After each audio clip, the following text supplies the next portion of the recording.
Hola, ¿qué tal? Muy buenos días. Vamos a platicar esta tarde de un tema muy interesante que tiene que ver con una nueva obligación fiscal que ha nacido a partir de la reforma fiscal 2022 en el Código Fiscal de la Federación y cuyo tema es el beneficiario controlador. Mi nombre es Tomás Cisneros Medina, soy contador público egresado por la Universidad Autónoma de Querétaro, tengo una maestría en impuestos por la misma universidad, también soy licenciado en Derecho por la Universidad Católica Campus Querétaro, la UNIVA, y también una maestría en juicio de amparo por dicha universidad. Soy maestrante en Derecho Fiscal por el Instituto de Especialización para Ejecutivos y doctorado en Derecho por la Universidad de Estudios de Posgrados en Derecho y también doctorando en Ciencias de lo Fiscal por el Instituto de Especialización para Ejecutivos. También tengo una especialidad en Tax Compliance por la Universidad de Castilla-La Mancha en Toledo, España, y soy estudiante de la especialidad de Justicia Administrativa por el Centro de Estudios Superiores en Derecho Fiscal y Administrativo del Tribunal Federal de Justicia Administrativa.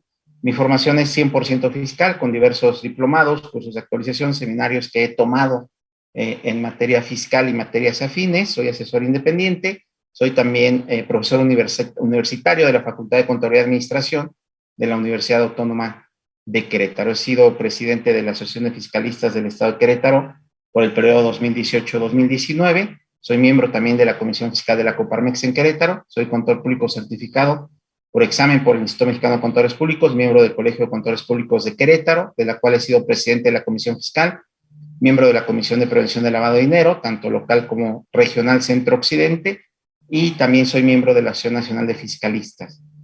Bien, pues una vez con esta pequeña introducción, vamos a platicar de este tema súper interesante que les reitero, es un tema que creo que no debemos de perder de vista, es un tema que todos debemos de estar inmersos en ello y estar atentos, porque las consecuencias, los vamos a analizar también más adelante, pues son muy gravosas para los contribuyentes. Hablamos de el beneficiario controlador, esta nueva obligación que se adiciona al Código Fiscal de la Federación, y siempre me es muy importante para mí poder hablar un poquito de lo que es la exposición de motivos cuando estamos hablando de una nueva figura jurídica que se adiciona a nuestro orden jurídico nacional, en este caso el fiscal, en el Código Fiscal de la Federación.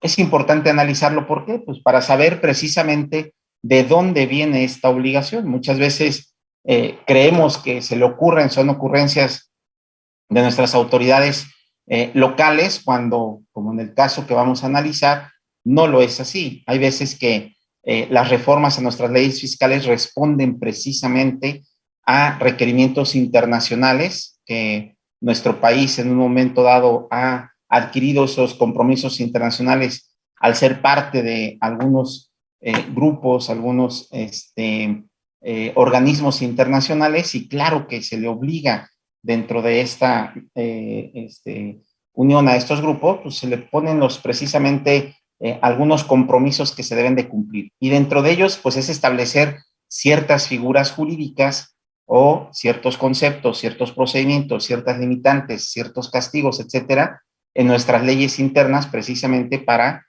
adecuarnos a lo que los órganos internacionales y lo que es la comunidad internacional exige. Entonces, este no es la excepción, precisamente el caso de el beneficiario controlador es uno de ellos, y vamos a analizar un poquito la exposición de motivos en la cual se expone precisamente en esta exposición de motivos de reformas a las leyes fiscales, en específico al Código Fiscal de la Federación, presentada por el Ejecutivo el pasado 8 de septiembre de 2021 ante la Cámara de Diputados para llevar a cabo todo lo que es el proceso legislativo que nosotros conocemos. Bueno, se establece precisamente que a fin de garantizar estas condiciones de igualdad y dar respuesta al grupo de los 20, ¿no? Grupo del cual México forma parte, que el mismo grupo de los 20 invitaba a remitirse a los trabajos del Grupo de Acción Financiera Internacional, el GAFI, que ya por ahí nos suena y ya lo hemos escuchado mucho al momento de hablar de conceptos como lo son la prevención del lavado de dinero, ya la conocemos, ubicamos al Grupo de Acción Financiera en este sentido,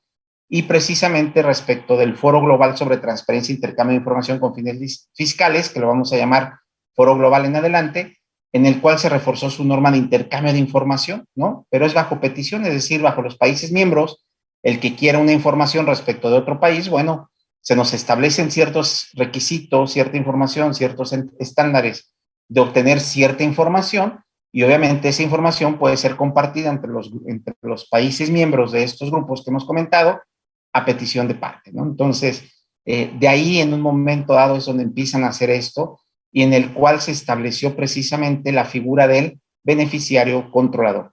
Y así lo beneficia el grupo, así lo define el Grupo de Acción Financiera Internacional, que vamos a analizar más adelante, ¿no? Estos acuerdos lo que implican dentro de este foro global es precisamente que los países introdujeran dentro de su sistema jurídico local el requisito primero de que los ciudadanos, o en este caso los contribuyentes en nuestro país, tuvieran disponible para las autoridades la información respecto de los beneficiarios controladores que se encuentran en esos países. Más adelante vamos a analizar la figura y quiénes son los que deben ser considerados como beneficiarios controladores, pero vamos entendiendo el por qué nace esta situación, ¿no? Y precisamente para efectos de establecer un estándar de intercambio de información, reitero, previa petición con respecto de personas, estructuras jurídicas relevantes y cuentas bancarias. Recordemos también que desde la reforma 2014, si mal no recuerdo, ya tenemos por ahí cierta obligación y cierto estándar para que el sistema financiero reporte al Servicio de Administración Tributaria la información sobre ciertas cuentas bancarias relevantes. Bueno, se ha ido incluyendo otra información más adicional precisamente para que las autoridades fiscales puedan tener esta información y pueda ser compartida con otros países, en este caso respecto del beneficiario controlador, ¿no? Entonces, es importante entender precisamente que el Grupo de Acción Financiera y el Foro Global lo que hacen precisamente es evaluar a los países, ¿no? La participación de los países en cuanto a el compartir información y el establecer controles en sus propias legislaciones para evitar, ¿qué es lo que queremos evitar precisamente? El tema de la evasión fiscal, la elusión fiscal internacional, el tema del financiamiento al terrorismo, el tema del lavado de activos, ¿no? Lo que nosotros conocemos como lavado de dinero, en un régimen preventivo específicamente, y lo que queremos es evitar precisamente que a nivel internacional los capitales que provienen o que son destinados a estas situaciones que agravan a todos los países, pues fluyan sin control, ¿no? Eso es lo que queremos evitar.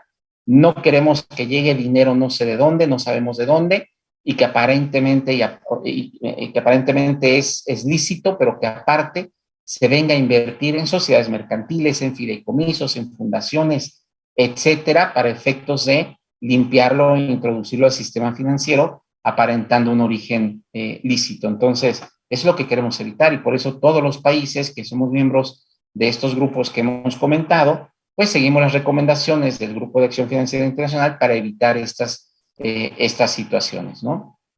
Esto es precisamente lo que se establece en la exposición de motivos, ¿no?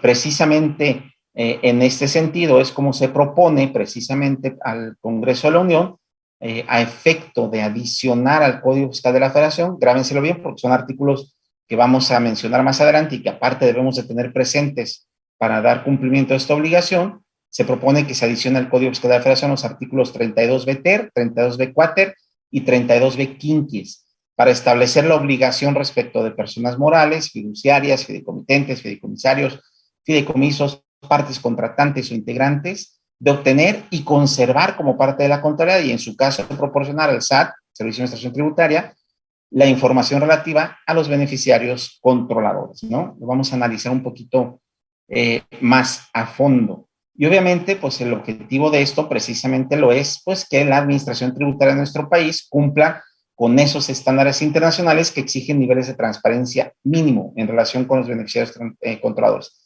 Entonces, atiende, reitero, a estas exigencias internacionales, el tema de poder informar a la autoridad, primero de que los sujetos obligados obtengamos información completa, fidedigna y actualizada, y aparte la pongamos a disposición del SAT cuando así lo requiera, la información respecto de los beneficiarios controladores.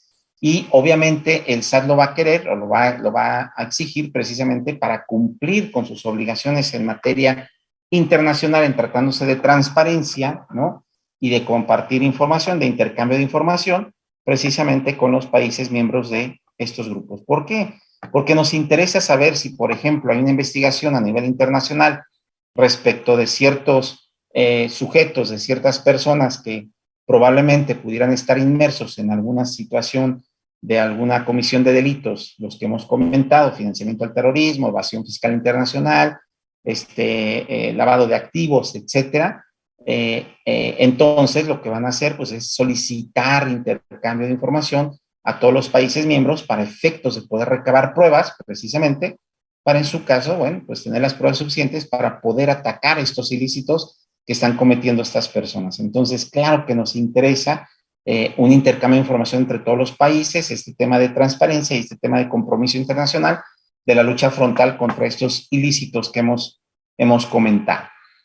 Entonces, precisamente para ello, pues, se establece estas nuevas obligaciones en los artículos 32b ter, quater y quinquies del Código Fiscal de la Federación, así como la adición precisamente de los artículos 84M y 84N a dicho Código Fiscal de la Federación, con el objeto de establecer tanto conductas infractoras como las consecuencias a dichas conductas infractoras a manera de sanciones pecuniarias, multas, ¿no?, establecidas en este código, y las multas, lo vamos a ver más adelante, pues obviamente tienen un objetivo de ser disuasorias, o sea, de que si no cumples tu obligación, la consecuencia va a ser no leve, va a ser grave, va a ser gravosa desde el punto de vista monetario, y entonces se establecen precisamente estas sanciones ante el incumplimiento que puedan resultar en multas muy onerosas, y que por eso precisamente debemos estar preparados para evitar todo esto. Comentábamos el tema del Grupo de Acción Financiera Internacional, precisamente, que por ahí muchos de ustedes ya deben de estar inmersos en estos temas. Se ha hablado mucho de ello en los últimos años y creo que estamos más o menos familiarizados. El tema de las 40 recomendaciones del Grupo de Acción Financiera Internacional. Dentro de estos trabajos del Grupo de Acción Financiera Internacional, precisamente para establecer estándares sobre la lucha contra lavado de activos, financiamiento al terrorismo y la proliferación de armas de destrucción masiva, precisamente lo que se establece son estándares, precisamente para que todos los países miembros que se adhieran a esto, pues sepamos qué es lo que se busca y sepamos y tengamos claro cuáles son precisamente los objetivos que perseguimos y cómo vamos a cumplir con esas recomendaciones. Dentro de estas 40 recomendaciones, que todas me parecen bastante importantes y bastante interesantes en temas de prevención de lavado de dinero y la lucha contra el financiamiento del terrorismo, la proliferación de armas de destrucción masiva, nos vamos a enfocar en dos: la recomendación 24 y la recomendación 25 del Grupo de Acción Financiera Internacional, que la ven ustedes en la pantalla y que se refiere precisamente a una recomendación sobre transparencia y el recabar información de los beneficiarios finales, ¿no? La recomendación habla de beneficiario final, nosotros vamos a hablar de beneficiario controlador, pero a fin de cuentas es el objetivo y es lo que buscamos, ¿no? Fíjense, esta recomendación 24 lo que nos establece es que los países, dice el Grupo de Acción Financiera Internacional, deben de tomar medidas para impedir el uso indebido de las personas jurídicas para el lavado de activos o el financiamiento del terrorismo. Este es el objetivo que busca la identificación del beneficiario final o beneficiario controlador, como lo ha dado a bien llamar nuestra legislación, para efectos de poder controlar y poder implementar las acciones necesarias para la lucha contra estos delitos que hemos comentado. Entonces, ¿qué es lo que buscamos? Tomar medidas para impedir dentro de nuestro orden jurídico interno el uso indebido de personas jurídicas, llamémosle nosotros personas morales, que es la definición que le hemos dado a las personas jurídicas en el derecho internacional. En México le llamamos personas morales, para precisamente evitar, impedir el uso indebido de estas personas para lavar activos o financiar el terrorismo.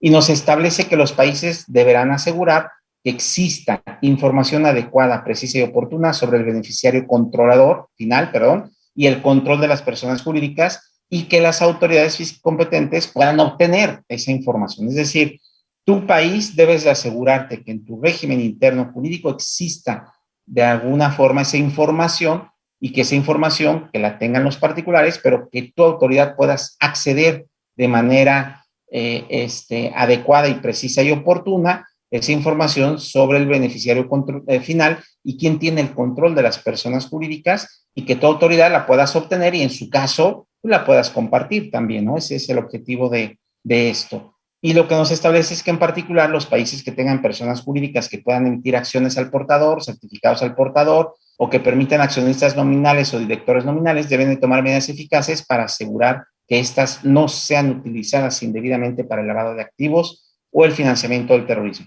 Y los países deben de considerar medidas para facilitar el acceso a la información sobre el beneficiario final y el control de las instituciones financieras y de las actividades profesionales no financieras designadas que ejecutan los requisitos plasmados en las recomendaciones 10 y 22, que tiene que ver con el tema de la debida diligencia del cliente, con el conocer con las personas con las que tratamos. Entonces, ese está precisamente el origen de esta nueva disposición fiscal y el marco jurídico, vamos a llamarlo también internacional, del cual nace y deriva esta nueva obligación en nuestro país. Tenemos la recomendación 25 del Grupo de Acción Financiera Internacional, que viene en el mismo sentido, es exactamente lo mismo, pero la 24 tiene que ver con las personas jurídicas y el 25 va un poquito más allá, no nada más personas jurídicas, buscamos también el beneficiario controlador de otras estructuras jurídicas, como pueden ser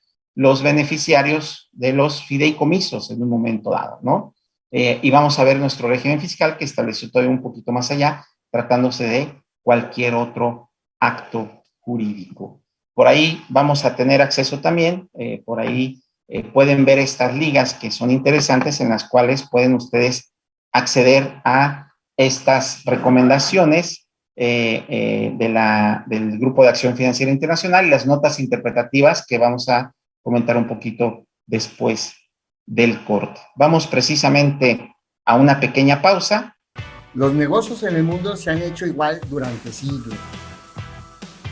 Un empresario tiene un producto o servicio, alguien lo compra y si el producto es bueno, el negocio crece. Siempre hemos pagado impuestos, realizando facturas, cobrando y llevando un control administrativo. Pero algo cambió en los últimos años. Las empresas se volvieron más ágiles y flexibles. Los empresarios ahora tienen su negocio desde su casa, desde un café o del lugar que ellos deseen.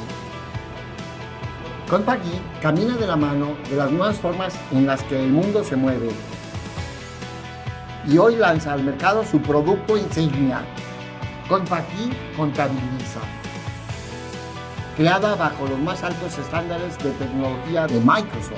Desde ahora, un contador o administrador puede trabajar y al mismo tiempo colaborar con cualquier miembro de ese equipo, incluyendo al dueño de la empresa. Con Contabiliza se potencializa el software favorito de los contadores, porque ahora está en la nube. Con Contabiliza de Compagnie, ahora más felices donde quieras. Si tienes empleados, pagas sueldos y quieres llevar el cálculo de la nómina sin complicaciones, para ti hemos creado Compact y Personia, el nuevo sistema en la nube que simplifica el pago a tus trabajadores y calcula la nómina en cualquier momento y lugar. Con Compact y Personia, cumple con las obligaciones fiscales del ISR e IMSS y obtén cálculos correctos. Emite CFDI de pago de nómina de manera ilimitada, sin complicaciones ni largos plazos. Controla los periodos calculados y timbrados e identifica los recibos de pago que no están timbrados. Calcula y ten información al instante de los créditos de tus empleados con su Fonacot e Infonavit. Además, personaliza conceptos en las percepciones al indicar su clave SAT. Compact y Personia en automático te hará su conversión fiscal. Porque no importa la cantidad de personal ni el tamaño del negocio, la nómina deberás calcular. Contamos con diferentes ediciones. Elige la opción que mejor se adapte a tus necesidades. Contacta a tu distribuidor o llámanos.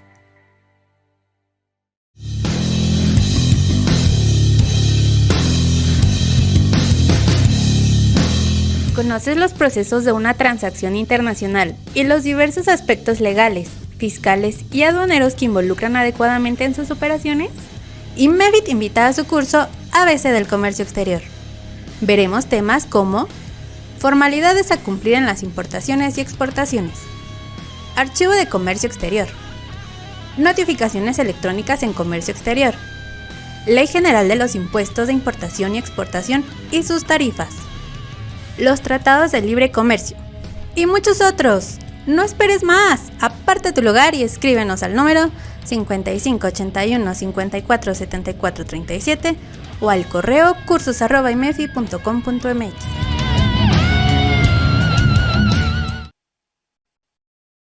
Muy bien, continuamos, amigos, con este tema interesante del beneficiario controlador. Comentamos en la cápsula anterior precisamente lo que son los antecedentes, la exposición de motivo y algunos antecedentes internacionales de este tema, y vamos a comentar precisamente algún tipo de documentación internacional que tenemos en materia del Grupo de Acción Financiera Internacional que nos puede ser demasiado útil al momento de analizar esta figura jurídica y al momento de identificar el beneficiario controlador. Tenemos precisamente aquí en la liga, si ustedes lo quieren analizar después con calma en el material, la liga precisamente a las 40 recomendaciones del Grupo de Acción Financiera Internacional, donde vienen precisamente todas las recomendaciones y la 24 y 25 que hemos analizado, pero me parece interesante también el tema de analizar las notas interpretativas. Si ustedes se fijan en esta nota interpretativa que tenemos del Grupo de Acción Financiera Internacional en esta liga, precisamente nos establece cómo vamos en un momento dado a entender esa recomendación número 24 y la número 25 respectivamente. No las vamos a analizar todas por cuestiones de tiempo y por cuestiones de ser un poquito más prácticos y abarcar más información, que es súper importantísima, que tenemos que analizar, pero precisamente nos da la pauta de qué es lo que busca, qué es lo que pretende y qué es lo que nosotros, como sujetos obligados a identificar al beneficiario controlador, debemos en un momento dado de buscar y tener cuidado respecto de esta obligación. Entonces, claro que es importante, inclusive más adelante vamos a ver que la misma disposición fiscal, nuestro mismo Código Fiscal de la Federación, nos establece que podamos acudir como alguna referencia, alguna forma de interpretación de la aplicación de los artículos que nos establece la obligación de identificar al beneficiario controlador precisamente a esta documentación. Entonces, ahí la tienen. Tienen otra también muy importante que vamos a compartir para que ustedes sepan que existe. Es el Grupo de Acción Financiera Internacional, en específico del grupo de Gafilat, que tiene que ver con América Latina, con el que estamos nosotros. Somos nosotros como país, México, formamos parte de Gafilat. También vienen precisamente, si ustedes se fijan, este documento muy interesante de las mejores prácticas sobre beneficiarios finales para personas jurídicas. Entonces, documentación tenemos, son 82 hojas, precisamente donde nos establece cuáles son las mejores prácticas que nosotros debemos de seguir en el tema de lo que es la identificación del beneficiario final. Dice el Grupo de Acción Financiera Internacional, beneficiario controlador, le llama nuestras disposiciones fiscales, pero precisamente nos da mucho más a fondo un análisis completo de lo que debemos de identificar, de lo que debemos considerar primero como beneficiario controlador, algunas figuras jurídicas que se establecen, algunas situaciones que deberíamos de tener cuidado al momento de llevar a cabo esta acción, estos procedimientos de identificar al beneficiario controlador, y sobre todo algunos ejemplos, algunos temas de algunos otros países en los cuales ya se han implementado,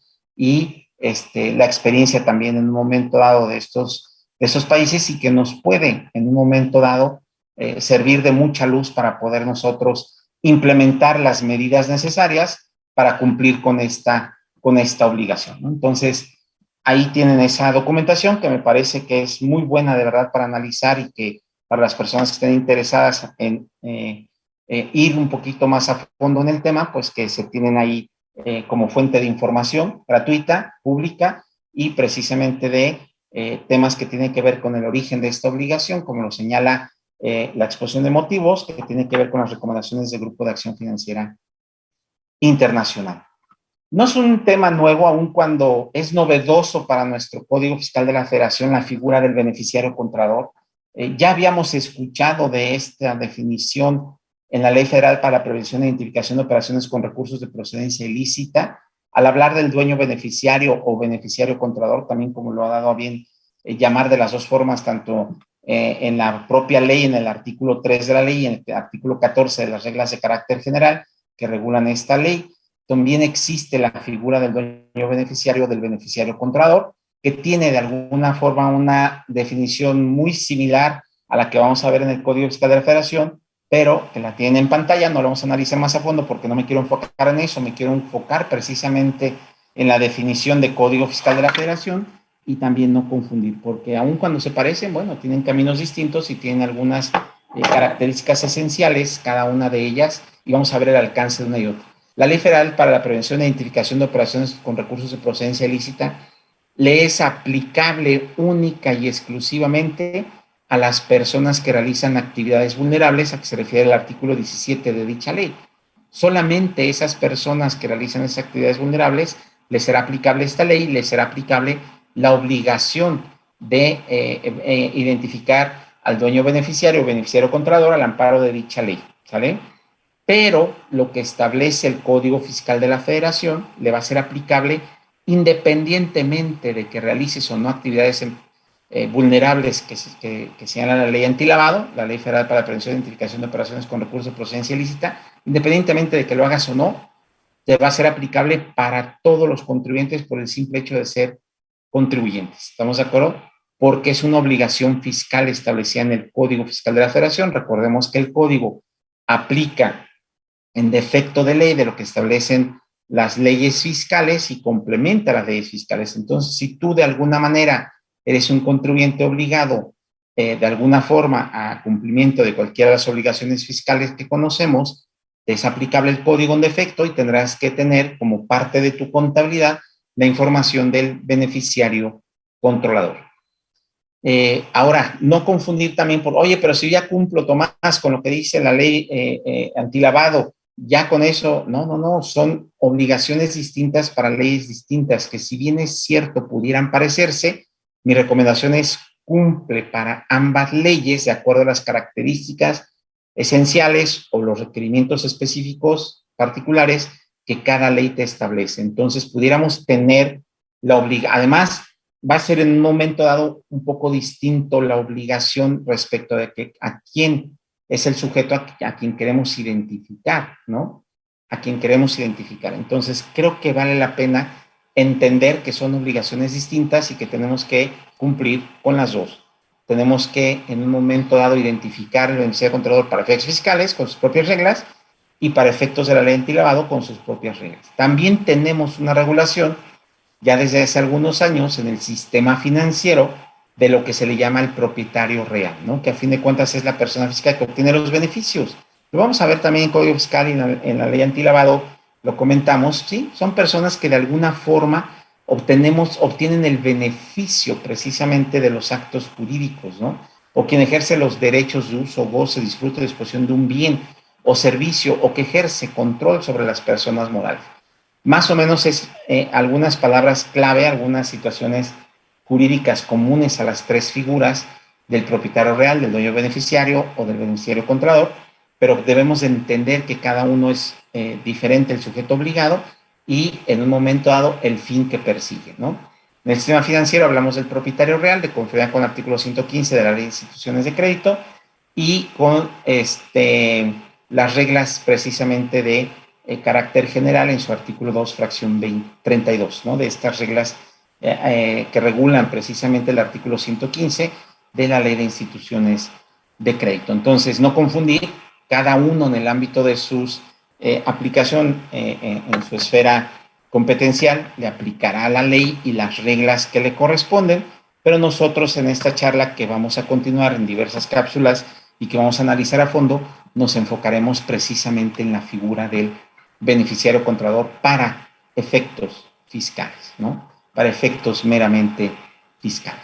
Muy bien, una vez analizado esto, me parece que es momento de entrar precisamente a los temas ya de fondo para poder entender esta figura, entender las obligaciones, entender el alcance de la obligación y poder cumplir de manera oportuna y correcta con nuestras obligaciones fiscales.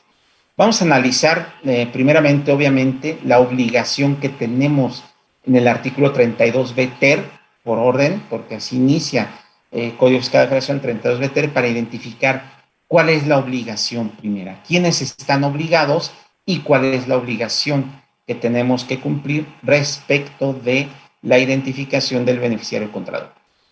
Pues bien, ese artículo 32b ter nos establece primeramente que, vamos a hablar de los sujetos obligados, las personas morales, las fiduciarias, los fideicomitentes o fideicomisarios en el caso del fideicomiso, así como las partes contratantes o integrantes en el caso de cualquier otra figura jurídica, van a estar obligadas a obtener y conservar como parte de su contabilidad y a proporcionar al Servicio de Administración Tributaria, cuando dicha autoridad así lo requiera, la información fidedigna, completa y actualizada de sus beneficiarios controladores, en los términos, en la forma y términos que dicho órgano desconcentrado, hablamos del SAT, determine mediante reglas de carácter general. Es importante entonces entender en esta lámina de este artículo 32b ter quiénes están obligados, a qué están obligados y entender que hay una cláusula habilitante que permite a la autoridad fiscal establecer reglas de carácter general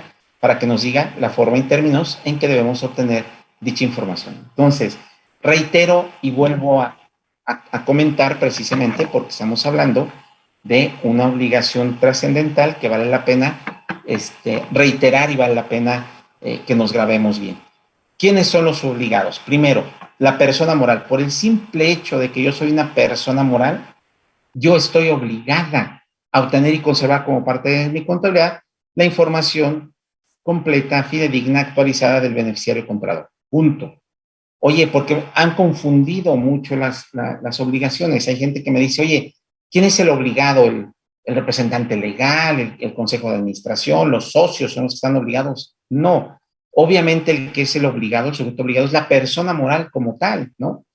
Obviamente que hay personas que la representan, que ejercen esas facultades de representación y cumplen con sus obligaciones y ejercen los derechos de las personas morales conforme a nuestras leyes en nuestro país. Bueno, es otro tema, pero el que está obligado como tal es la persona moral. Otro sujeto obligado son las fiduciarias, ¿no? Las instituciones financieras que actúan como fiduciarias, pero no nada más ellas. El fideicomitente y el fideicomisario está obligado también a cumplir con esta obligación en el caso de los fideicomisos. Y lo que más me preocupa, ¿no?, es el tema que dice así como las partes contratantes, ¿no? Entonces estamos hablando también de contratos o integrantes, dice, en el caso de cualquier otra figura jurídica, la que se te ocurra, ¿no? Oye, para efectos fiscales, por ejemplo, imagínense que yo tengo a lo mejor un trust en el extranjero. Bueno, es otra figura jurídica, no es persona moral en nuestro país, no es un fideicomiso como tal, regulado por nuestras leyes mexicanas, pero es un trust. A lo mejor llevo un joint venture, ¿no? A lo mejor me decían por ahí, una asociación de participación, sí, pero para efectos fiscales, de conformidad con el artículo 7 de la Ley de Impuesto de Renta y el Código Fiscal de la Federación, se considera que la asociación de participación es una persona moral para efecto fiscal. Entonces, la asociación de participación como tal queda incluida de facto en la figura de las personas morales. Entonces, puede haber otras figuras jurídicas que nos establezcan, que nos detonen la obligación de identificar al beneficiario controlador, ¿sale? ¿Cuál es la obligación principal? Obtener y conservar como parte de su contabilidad información fidedigna, completa y actualizada de los beneficiarios contradores. Esa es la obligación principal. Ya sé que soy una persona moral por el simple hecho de serla y que me encuentro sujeta a una relación jurídico-tributaria al estar sujeto a cumplimiento de obligaciones en materia fiscal respecto del Código Fiscal de la Federación, pues estaré obligado a obtener y conservar como parte de mi contabilidad esta información respecto del beneficiario controlador. Y vean la característica de la información, ¿no? La información debe de ser fidedigna, completa y actualizada, ¿no? No es cualquier información, debe de cumplir la información que nosotros recabamos, precisamente, estas características esenciales, ¿no? Que sea fidedigna, es decir, que sea real, que sea de alguna forma verdadera, que sea completa. No se vale con obtener cierta información a medias y ya con eso no. Si voy a obtener algo, tiene que ser completa. Tengo que verificar que desde el inicio hasta el fin la información fue recabada respecto de un documento, respecto de un expediente, respecto de un acta constitutiva, etcétera, etcétera. Vamos a comentar más adelante de ello. Actualizada tiene que ser hoy que estoy obligado, ¿no? No voy a obtener información del año pasado, ¿no? Es de ahorita que estamos obligados. Y vamos a cumplir con las reglas, las vamos a analizar más adelante, que establezca el SAT mediante reglas de carácter general. Y esta información la vamos a obtener, recuerdo la exposición de motivos, puede suministrarse a autoridades extranjeras, ¿sale? Previa solicitud y al amparo de un tratado internacional que México tenga en vigor y que contenga disposiciones de intercambio recíproco de información en términos del artículo 69. Bien, con estos temas interesantes concluimos nuestro primer bloque. Vamos a continuar en un segundo bloque con otros temas interesantes más a fondo del beneficiario contador que serán seguramente de su interés.